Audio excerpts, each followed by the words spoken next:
Hello my dear students. So अब जो है हम शुरू करने जा रहे हैं एक स्पेसिफिक एग्ज़ाम बेस्ड। स्टार्टिंग से प्रॉपर जो है ये सीरीज़ होने वाला है। पटवारी का एग्ज़ाम जो कि नेक्स्ट ईयर तक होगा, जेबीटी एग्ज़ाम वो भी नेक्स्ट ईयर तक ही होने वाले हैं।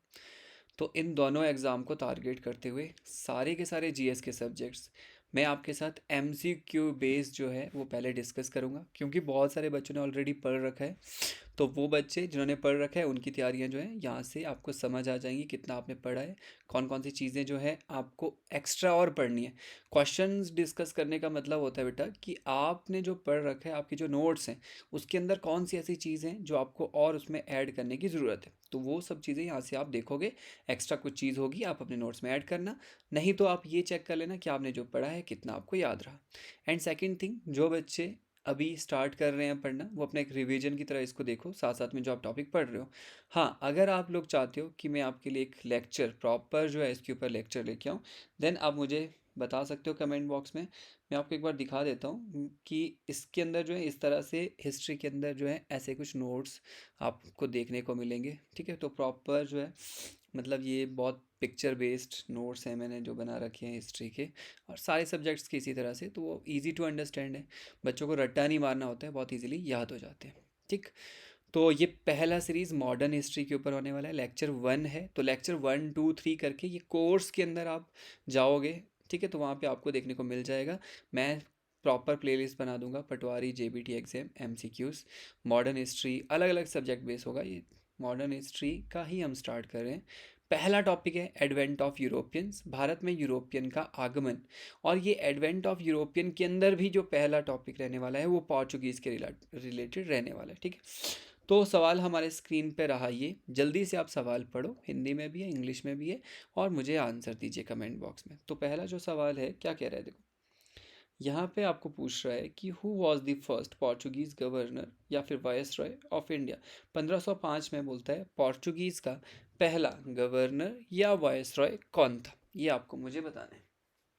Yes, who was the first Portuguese governor और वायसरॉय। तो ऑप्शन है डी एल्बुकर, वास्को डिगामा, एल्मेडा या कुना। Who was the first. तो आंसर सभी बच्चों ने दे दिया होगा। देखो, तीन हम जो है जनरली तीन जो गवर्नर या वायसरॉय हम पढ़ते हैं किसके, पोर्चुगीज़ के। और वो तीनों वायसरॉय और गवर्नर, पहला जो था दैट वाज एल्मेडा, 1505 से लेकर आप देखोगे 1509 तक एल्मेडा होता है। ठीक है, फिर उसके बाद होता है आपका अल्फेंसो डी एल्बुकर, फिर वो 1509 के बाद 29 के आसपास तक रहता है। आफ्टर दैट जो फेमस वायसरॉय लास्ट बनता है वो था आपका ये डेकोना। डेकोना जो है ये लास्ट आपको 1529 के बाद देखने को मिलता है। इन तीनों के टाइम पीरियड का हम हिस्ट्री के अंदर यहाँ पे पढ़ते हैं, पहले तीन याद रखने हैं। अच्छा, उसके बाद ये पहला हो गया, तो आंसर हमारा आ गया एल्मेडा। अब इसके बारे में कुछ एक्स्ट्रा फैक्ट्स क्या आपको याद रखने हैं? देखो, सबसे पहले ये लिस्ट है पोर्चुग जो यूरोपियंस अलग अलग समय में इंडिया आए। सबसे पहले यूरोपियन में सबसे पहले जो भारत आया वो थे पोर्चुगीज़। पोर्चुगीज़ में भी बेटा सबसे पहले जो है ट्रेडर आया था एक भारत, जिसका नाम था आपका कौन, वास्को डिगामा। तो वास्को डिगामा जो है ये भारत आता है कब, ये आता है 1498 ईस्वी में भारत। एक बार नहीं आता है, 1498 में पहली बार आता है, फिर से जो है 1502 में फिर आएगा। तो दो बार याद रखना वास्को डिगामा भारत आया था। और भारत जो है ये पहला यूरोपियन बनता है जो समुद्र के रास्ते से भारत आया था। तो सी रूट से पहली बार भारत आने वाला यूरोपियन भी वास्को डिगामा होता है, ये भी ध्यान देना। ठीक है, भारत कहाँ आया, तो यहाँ पे आप देखोगे कि साउथ में यहाँ पर एक आपका ये विजयनगर एम्पायर हुआ करता था साउथ में। उसका एक छोटा सा स्टेट था जो कि कैलिकट जगह, आज का केरला जो है, तो वहाँ पे जगह है कैलिकट, उस आज उसको बोलते हैं कोझिकोड। तो कैलिकट में जो है ये पहली बार पहुँचा था 1498 में। और जब ये यहाँ आया उस समय यहाँ का जो राजा था उसका भी नाम पता होना चाहिए। ठीक है, तो यहाँ का जो राजा था उसका, इसको कहा था वास्को डी गामा ने जैमोरिन। क्या कहा था, जैमोरिन। तो याद रखना कि जैमोरिन जो है ये कहा गया था वास्को डी गामा के द्वारा, कहाँ के राजा को, कैलिकट के राजा को। ठीक। अब इंपॉर्टेंट चीज़ एक और एक्स्ट्रा फैक्ट ध्यान देना होता है कि यहाँ पर साउथ अफ्रीका के साउथ टिप से ये होके यहाँ आया था। यहाँ पे एक टिप है, इसको बोलते हैं बेटा केप ऑफ गुड होप। अब ये जो केप ऑफ गुड होप है, इसकी डिस्कवरी जो है पहले हो गई थी, तभी वास्को डी गामा आया आ पाया था भारत। आपको पूछेगा कि केप ऑफ गुड होप जो है इसकी डिस्कवरी कब करी और किसने करी, तो आप देखोगे बार्थोलोमियो डियास करके एक बंदा था। क्या नाम था? That was Bartolomeu, BARTHO, Bartolomeu. तो बार्थोलोमियो जो है ये डियाज करके एक बंदा था, DIAZ, बार्थोलोमियो डियाज। इसने इसको सबसे पहले डिस्कवर करा था 1487 में। तो याद रखना 1487 में बार्थोलोमियो डियाज ने किसकी जो है डिस्कवरी करी थी? Cape of Good Hope. इसका नाम बाद में गुड होप पड़ा, पहले तो इसका नाम और था। देन अब होता क्या है, जब इसकी डिस्कवरी हो जाती है, फिर वास्को डी गामा उसी का मैप फॉलो करते हुए फिर वो भारत पहुंचा। भारत आने से पहले वो यहाँ पर इस जगह पे रहा। ये आपको साइड में एक आइलैंड देखने को मिल रहा है, मेडागास्कर है ये, है ना। ये इंडियन ओशन अरेबियन सी के अंदर मेडागास्कर आइलैंड वो पहले पहुंचा था। यहाँ पे बहुत सारे भारतीय जो है ट्रेडर ऑलरेडी आते थे, क्योंकि इन देशों के साथ उनका ट्रेड होता था, अरब देशों के साथ और अफ्रीकन जो ईस्टर्न साइड के देश थे। अब जब यहाँ ऑलरेडी एक भारत का ट्रेडर आ रखा था, गुजरात का ट्रेडर था वो, तो उसके साथ जो है ये आपका वास्को डी गामा पहुंचा था कैलिकट। आपको याद होना चाहिए कौन था वो इंडियन गुजराती ट्रेडर था वो, जिसके साथ ये यहाँ आया, कहाँ? भारत को आया, ठीक है। तो बताना, तो उसका नाम था अब्दुल माजिद। क्या नाम था? अब्दुल माजिद। तो ABDUL, अब्दुल माजिद। तो ये याद रखना कि अब्दुल माजिद के साथ जो है यहाँ पर ये बंदा कहाँ पहुँचता है? MAJID, ठीक है, माजिद के साथ ये पहुँचता है कहाँ?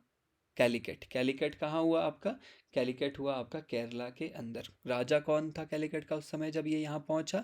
तो वो था आपका जैमोरिन, ठीक है। और जैमोरिन और समूर्थी भी उसको बोलते थे लोकल। जैमोरिन तो इसने बोला था उसको वास्को डी गामा ने, समूर्थी लोकल उसका नाम था, समूर्थी उस बंदे का, ठीक है। और कब आया था? 1498 में। दूसरी बार कब आया? 1502 में, 2 बार आया। तो ये चीज़ आपको याद रखनी है। अब यहाँ पर जब ये ट्रेडर आया वास्को डी गामा, फिर बाद में प्रॉपर तरीके से पुर्तगाल के राजा ने अपने जो है वायसरॉय के साथ जो है पूरी की पूरी अपनी टीम भेजी थी। मतलब पूरा पोर्चुगीज़ को व्यापार करने के नाम से भेजा था भारत की तरफ। उस समय जो पहला वायसरॉय या गवर्नर आया था वो हमने बोला अल्मडा था, ठीक है। तो दैट्स इट, तो इस बात को याद रखना। देन सेकंड क्वेश्चन पे आते हैं। सेकंड क्वेश्चन बोल रहे हैं, हु कैप्चर्ड गोवा इन 1510? 1510 ईस्वी में गोवा को किसने कैप्चर करा and made it main base of Portuguese power in India? तो देखो 1505 में पोर्चुगीज कंपनी भारत पहुंची वायसरॉय के साथ, और इन्होंने बेटा कहाँ? यहाँ कैलिकट में तो ये पहुंचा था जैमोरिन। कैलिकट से ऊपर एक जगह थी कोचीन। तो 1505 में पोर्चुगीज ने कोचीन के अंदर अपनी फैक्ट्री लगाई, पहली। ध्यान देना, भारत के अंदर सबसे पहली फैक्ट्री पोर्चुगीज़ की लगी थी कोचीन में 1505 में। अब बात हो रही है 1510 की, कि गोवा को इन्होंने कैप्चर किया था बोलते 1510 में। देन बाद में उसको अपना मेन बेस बनाया, मतलब कोचीन से शिफ्ट होके गोवा चले गए थे फिर ये। तो आपको बताना है कि ये गोवा को कैप्चर किसने करा था। बहुत आसान है, अभी अभी हमने बोला था कि 1505 से लेकर 1509 तक रहा था आपका एल्मेडा। तो 9 के बाद दूसरा वायसरॉय कौन बना था, वो आंसर हो जाएगा। तो कौन है? फ्रांसिस डी एल्मेडा है, ये तो नहीं होगा। वास्को डी गामा भी नहीं होगा। 2 बच गए, एक नूनो डाकोना हो गया, एक एल्बुकर हो गया। तो डाकोना तो सबसे लास्ट में होगा, तो आंसर हमारे पास हो जाएगा एल्बुकर, अल्फेंसो डी एल्बुकर। अल्फेंसो डी एल्बुकर जो है इसने 1510 ईस्वी में जो है बेटा क्या करा था? कैप्चर किया था गोवा को। ध्यान देना, गोवा को कैप्चर करा था 1510 में किसने? एल्बुकर ने, ठीक है। अब एक और चीज़ बहुत इंपॉर्टेंट है, अगर आप एल्मडा की बात करें, जो इससे पहले का हमने देखा कि पहली बार जो आया था उसने एक पॉलिसी लाई थी भारत में पहली बार। ये जो एल्मेडा है 1505 से 9 तक का जो वायसरॉय था, इसने एक पॉलिसी लाई थी। पॉलिसी क्या थी इसका? पॉलिसी ये थी कि भाई अगर हम ना पूरे के पूरे यहाँ पर इंडियन ओशियन के ऊपर, ये जो एरिया है पूरा ओशन वाला, अगर इस पे हम कंट्रोल कर लें, तो बोलता है कि इस पे कंट्रोल मतलब सारे के सारे व्यापार पे कंट्रोल, क्योंकि सारा व्यापार जो है समुद्री मार्ग से हो रहा है। और व्यापार पे कंट्रोल दैट मीन्स ऑटोमेटिक तुम पावरफुल हो गए भाई। और इस पे कंट्रोल करने के लिए इसने एक पॉलिसी लाई थी अल्मेडा ने, जिसको बोलते थे ब्लू वाटर पॉलिसी। क्या पॉलिसी थी याद रखना? Blue water policy. तो ब्लू वाटर पॉलिसी का मतलब था कि जितना भी वाटर है, मतलब जो भी इंडियन ओशियन है उसके आसपास का जो रीजन है उस पर कंट्रोल करना, ये इसका टारगेट था पोर्चुगीज़ का पहले गवर्नर का। ठीक है, इसको भी ध्यान देना। ओके, सो यहाँ पर अब 1510 ईस्वी में जब कैप्चर होता है गोवा, तो सवाल ऐसा पूछता है कि किससे कैप्चर किया। तो अगर आप देखोगे कलर चेंज करते हैं, तो यहाँ पर नीचे था विजयनगर एम्पायर, इसके ऊपर जो है ना यहाँ पे, यहाँ शाही डायनेसिटी हुआ करती थी, इसको बोलते हैं आदिल शाही, आदिल शाही डायनेसिटी। हम जब हिस्ट्री पढ़ेंगे ना आगे, मेडिवल हिस्ट्री, मध्यकालीन भारत, तो मैं आपको बताऊंगा कि किस तरह से यहाँ पर जो है विजयनगर एम्पायर टूटता है, फिर बहामनी एक किंगडम होता है, फिर वहाँ पे मुस्लिम जो है रूलर अफगान थे, तो कुछ मुस्लिम अफगान रूलर उनका कब्जा हो जाता है और वो आदिल शाही डायनेसिटी बनाते हैं। आदिल शाही डायनेसिटी बाद में जो है बेटा 5 भागों में टूटती है, ये 5 अलग अलग भागों में टूटती है आदिल शाही। ये जो 5 भाग हैं इनके नाम कुछ ऐसे हैं, मैं आपको बता देता हूँ। यहाँ पर एक जगह थी, दैट वाज आपका बीजापुर, ये था बीजापुर। यहाँ पर ऊपर था अहमदनगर, अहमदनगर।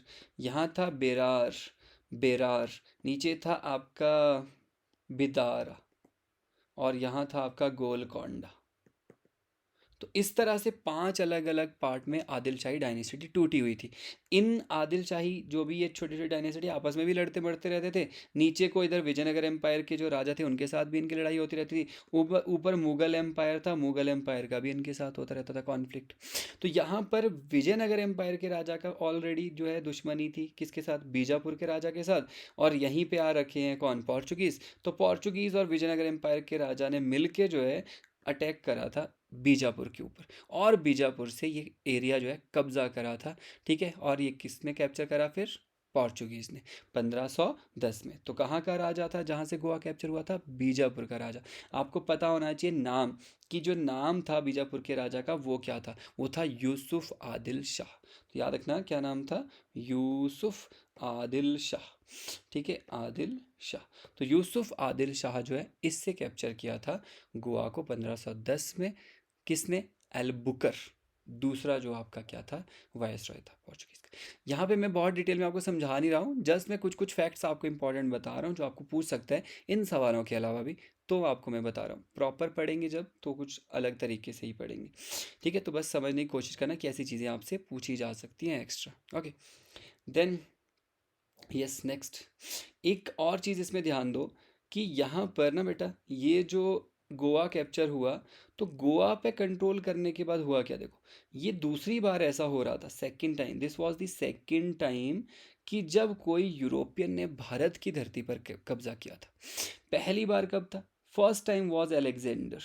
कौन था, अलेक्जेंडर द ग्रेट जो बोलते हैं। तो अलेक्जेंडर जब आया था, ठीक है, मैसेडोनिया ग्रीस से पहुंचा था यहाँ अलेक्जेंडर, तो उसने पहली बार भारत की धरती के अंदर आया था वो। सेकेंड टाइम पोर्चुगीज़ थी जब ये गोवा को कैप्चर किया था, ये भी ध्यान देना, दूसरी बार हुआ था ऐसा। And next time, next point, कि गोवा को कैप्चर करने के बाद एक इम्पॉर्टेंट चीज़ जो यहाँ आपको याद रखनी है वो ये कि इसको माना जाता है real founder, real founder of Portuguese power.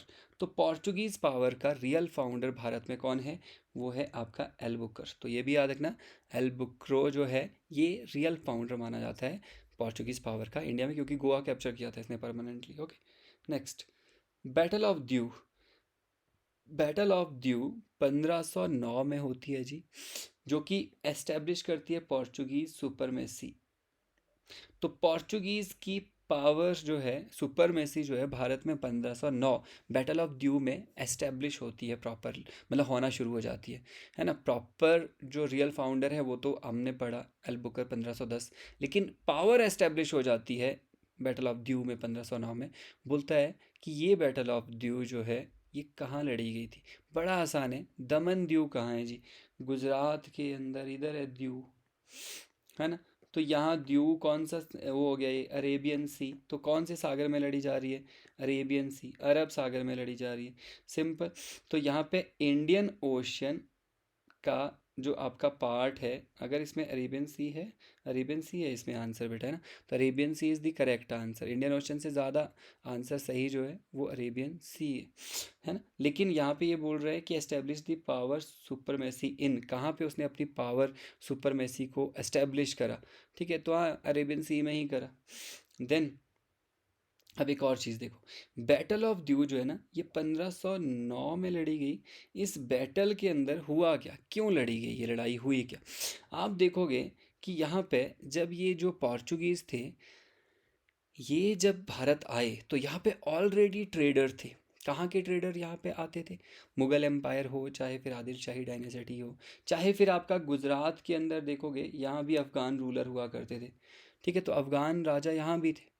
तो यहाँ पर एक बहादुर शाह करके राजा हुआ करता था अफ़गान, वो मतलब बाद में, हाँ बहादुर शाह करके एक राजा होता है, अफ़गान रूलर होता है गुजरात के अंदर फर्स्ट, है ना, मुगल नहीं थे, अफ़गान थे रूलर।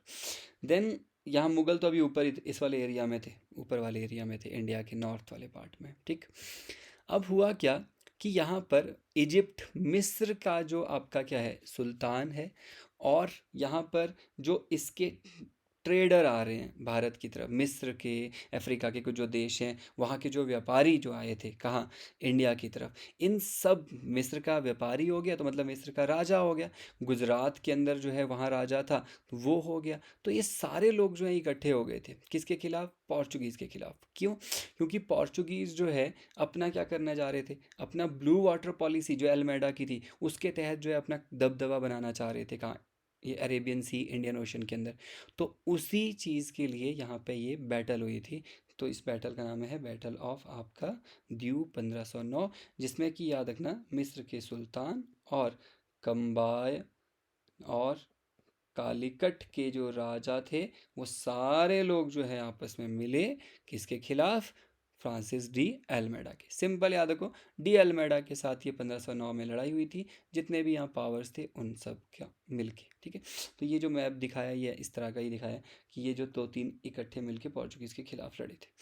नेक्स्ट है, which crop was not introduce, बहुत इंपॉर्टेंट सवाल है। बोलता है कि कौन सी फसल पुर्तगालियों द्वारा भारत में नहीं लाई गई, इनमें से कौन सी फसल पुर्तगालियों द्वारा नहीं लाई गई। ये सवाल बहुत पूछता है एडवेंट ऑफ यूरोपियन के आगमन में, कि कौन सी फसल लाई गई या नहीं लाई गई।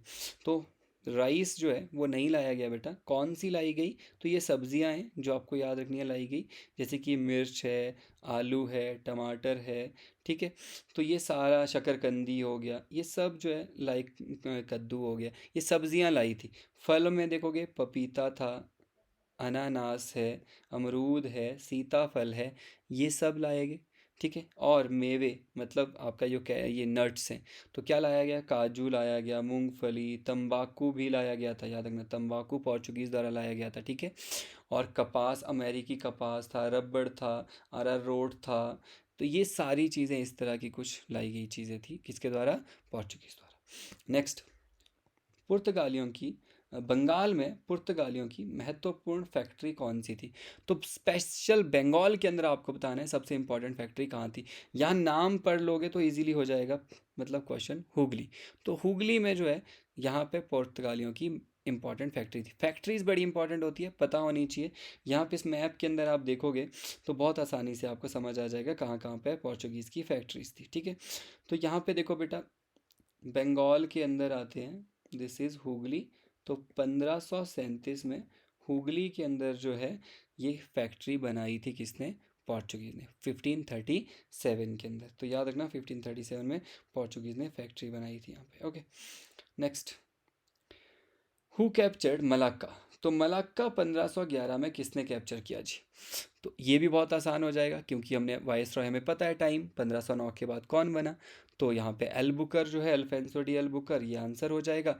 मलाक्का कौन सी जगह है पता है, तो मलाक्का आप देखोगे यहाँ पर, स्ट्रेट ऑफ मलाक्का है, यहाँ पर आप देखोगे इस तरह से, यहाँ नीचे आता है ये एक ना, ये वाला पार्ट आता है आपका सिंगापुर वाला, इसके नीचे आता है ये इंडोनेशिया वाला पार्ट, ठीक है। तो मलेशिया, इंडोनेशिया वाला, तो इसके बीच में यहाँ जो गैप पड़ रहा है ये है मलाक्का, स्ट्रेट ऑफ मलाक्का, ठीक है। तो यहाँ से कनेक्ट होता है आपका साउथ चाइना सी, किसके साथ, यहाँ जो अंडमान सी है, या फिर आप बे ऑफ बंगाल बोल सकते हो, तो बंगाल की खाड़ी या अंडमान सी के साथ साउथ चाइना सी कनेक्ट होता है, ये पतला सा रास्ता है एक पानी का।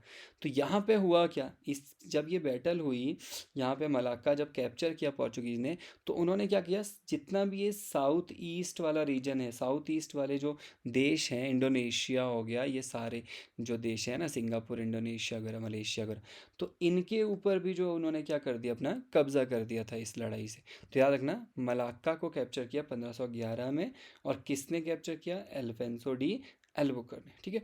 तो पुर्तगालियों ने 1511 में जो है आपका ये कैप्चर किया था। तो ध्यान देना, यहाँ पे सब चीज़ें जो है डिटेल में लिखी है। बाद में बेटा 1641 के अंदर जो है ना, पुर्तगालियों से डच ने छीन लिया था मलाक्का को, 1641 में ऐसा हुआ था, डच आए थे फिर जब बाद में। देन है आपका कार्टेज सिस्टम, बहुत इंपॉर्टेंट है। तो कारताज प्रणाली जो है, इससे क्या संबंध, किससे संबंधित थी ये प्रणाली, कार्टेज सिस्टम या कारताज प्रणाली किससे संबंधित थी, लैंड रेवेन्यू से संबंधित थी, या नेवल ट्रेड लाइसेंस था ये एक तरह का, चर्च सिस्टम था, या एजुकेशन था। तो बहुत इंपॉर्टेंट है कार्तेज सिस्टम, दैट वाज आपका नेवी ट्रेड लाइसेंस। हुआ क्या कि जो पुर्तगाली थे, उन्होंने क्या कर दिया, उन्होंने, मैंने बोला ब्लू वाटर पॉलिसी के अंदर आए वो भारत, तो उन्होंने इस पॉलिसी के अंदर क्या किया कि पूरे जो ओशन था उसके ऊपर कंट्रोल कर दिया, और एक सिस्टम लाया कार्टेज। कार्टेज सिस्टम में क्या था कि भाई कोई भी ट्रेड करना चाहेगा, ओशन के थ्रू जाना चाहेगा, उसको लाइसेंस लेना पड़ेगा पुर्तगालियों से पहले, और वो जो लाइसेंस लिया होगा, उस लाइसेंस अगर है तो आप ट्रेड कर सकते हो, पैसे देने पड़ते हैं उसके लिए पहले। अगर आपके पास लाइसेंस नहीं है, तो फिर आपके ऊपर जो है हमला किया जा सकता है पुर्तगालियों के द्वारा। तो इस तरह की जो है ये सिस्टम था, कार्टेज सिस्टम, जिससे अपना जो है वो और पावर जो है उसको एस्टेब्लिश करना चाह रहे थे, कहाँ, आपका इंडियन ओशन के अंदर, ठीक है। ध्यान देना कि किसके रिगार्डिंग था Carthage system. Who was the who was associated with the conquest of basin, आपको बताना है वसाए या बेसिन। वसाए नाम था पहले, फिर बेसिन पड़ा। बेसिन या वसाए पर कब्जे से कौन जुड़ा है, किसने जो है बेसिन या वसाए पर कब्जा किया, इन तीनों में से कौन जुड़ा है। तो आंसर तीसरा जो है वायसरॉय हो जाता है, नूनो डैकोना। 1529 के बाद नूनो डैकोना जो है ये वायसरॉय बनता है, ठीक है। तो इसने जो है बेटा क्या करा, देखो यहाँ पे समझो, 1526 में मुगल एम्पायर एस्टेब्लिश हो जाएगा। मुगल एम्पायर 1526 में भारत में एस्टेब्लिश होता है, बाबर एस्टेब्लिश करेगा। 1530 में बाबर ख़त्म, उसका बेटा हुमायूं आता है। हुमायूं के टाइम पीरियड में क्या होता है कि गुजरात का जो एरिया था मैप पे चलते हैं, तो 1530 की बात हो रही है। 1530 में यहाँ ऊपर है हुमायूं, यहाँ गुजरात के अंदर जो है वो अफ़गान रूलर है मुस्लिम। तो हुमायूं जो है वो कॉन्क्वेस्ट, इसको इसके ऊपर अटैक करने की कोशिश कर रहा था। इधर शेर शाह सूरी था, वो भी इसको छेड़ रहा है हुमायूं को, हुमायूं इधर नीचे भी, दो तरफ से हुमायूं फंसा हुआ था लड़ाई में। अभी यहाँ जो ये है ना, गुजरात का जो राजा है, उसको ज़रूरत थी अब हेल्प की। उसने हेल्प किससे ली, उसने हेल्प ली पोर्चुगीज़ से। पोर्चुगीज़ को बोला कि भाई साहब हेल्प कर दो यार हुमायूं के खिलाफ। पोर्चुगीज़ ने इनकी हेल्प कर दी, और बाद में एक संधि हुई जिसको बोलते हैं बेसाइन की संधि। ये जो आपको देखने को मिल रहा है बेसैन, ये वाली जगह 1533 यहाँ लिखा है बेसैन, ये बॉम्बे के पास एक आइलैंड वाला पार्ट था। आइलैंड बॉम्बे ही समझो इसको, बेसैन को बॉम्बे का एक हिस्सा था, है ना। 7 अलग अलग टापू थे, उनमें से एक टापू था। ये टापू बाद में पोर्चुगीज़ ने मांगा था हेल्प करने के बदले इस गुजरात के शासक को, किसके खिलाफ, हुमायूं के खिलाफ। तो ये ट्रीटी हुई थी, तो याद रखना, ट्रीटी ऑफ बेसिन।